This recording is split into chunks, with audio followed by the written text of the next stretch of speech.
zavatra ngeza be aloha ary zany le natonga nanokatra ity telo recherche BTP moatsika recherche nationale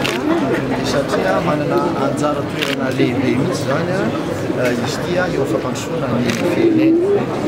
Anjara toerana lehibe satria dia voalohany indrindra be dia be recherche tsy miankina izay miasa ao anatin'io sehatra io ary misandrahaka amin'ny asa maro zany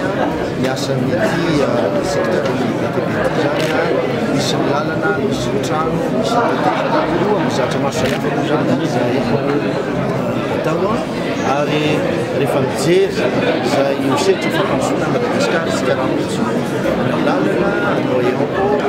anao pôlo, sekoly sy ny sisa zany rehetrarehetra zany dia mila secteur izay matianina, matanjaka ary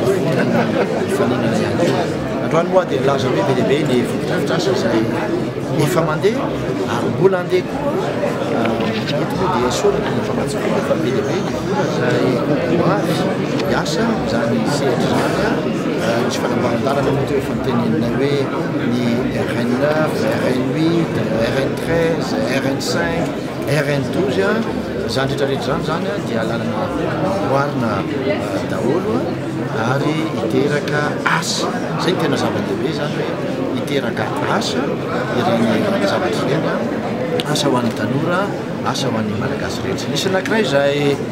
noresahana eo ihany koa satria zava-dehibe ao anatin'ny sehatra itony dia ny fanofanana sy ny fianarana. Be dia be zao ny orinasa efa vonona ny fanometanana amin'ny ministera izay tokony zany ny anofana mpiasa, ny anofana tanora amin'izany sehatra zany ka dia velona fa amin'izany tena isan'ny zavatra lehibe ity androany ity. Nareo aza mijery lasa foana hoe zao nataony afaka, zao nataonay. Antsika mpandrosoan'ny firenena mijery izay mahasoan'ny vahoaka ary zay le verina fa zava-dehibe. Mety misy zavatra miseho izay lasa ifanotofan'ny mpanao politika anaovana fisehoana fa ozy hoe tsy zany ilay vahoaka zay natongako tsy dia tonga teny sao za hoe aloha ireo izay mila miseho ao anatin'izany no anio zany fa itsika any misehatra ny fampandrosoana fa reny rehetrarehetra reny efa fantatsika reny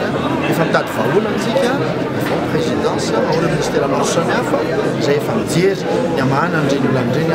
ny fampandrosoana ny firenena tahaka an'izay falazaina androany. Zany no tena zava-dehibe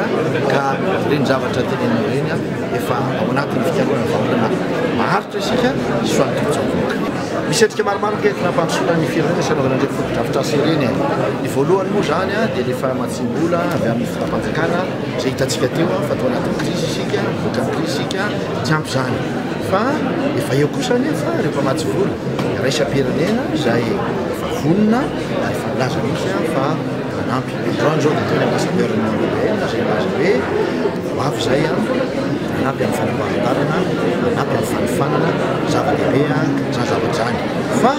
izay tokony fantatry ny rehetra dia hoe tsy ny fotoram-panjakana irery no afaka mamatsy reny fotodrafitr'asa lehibe ireny fa amin'izao fotoana zao manerina zao fotoana zao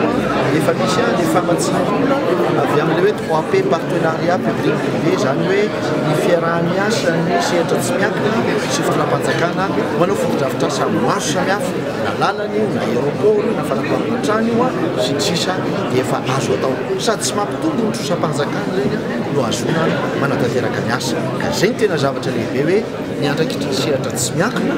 na eo amin'ny fitadiavana vola entina matsy ny fotodrafitr'asa na eo amin'ny fanaovana ny asa dia zavatra izabe mihitsy ao anatin'ny itony fotodrafitr'asa itony.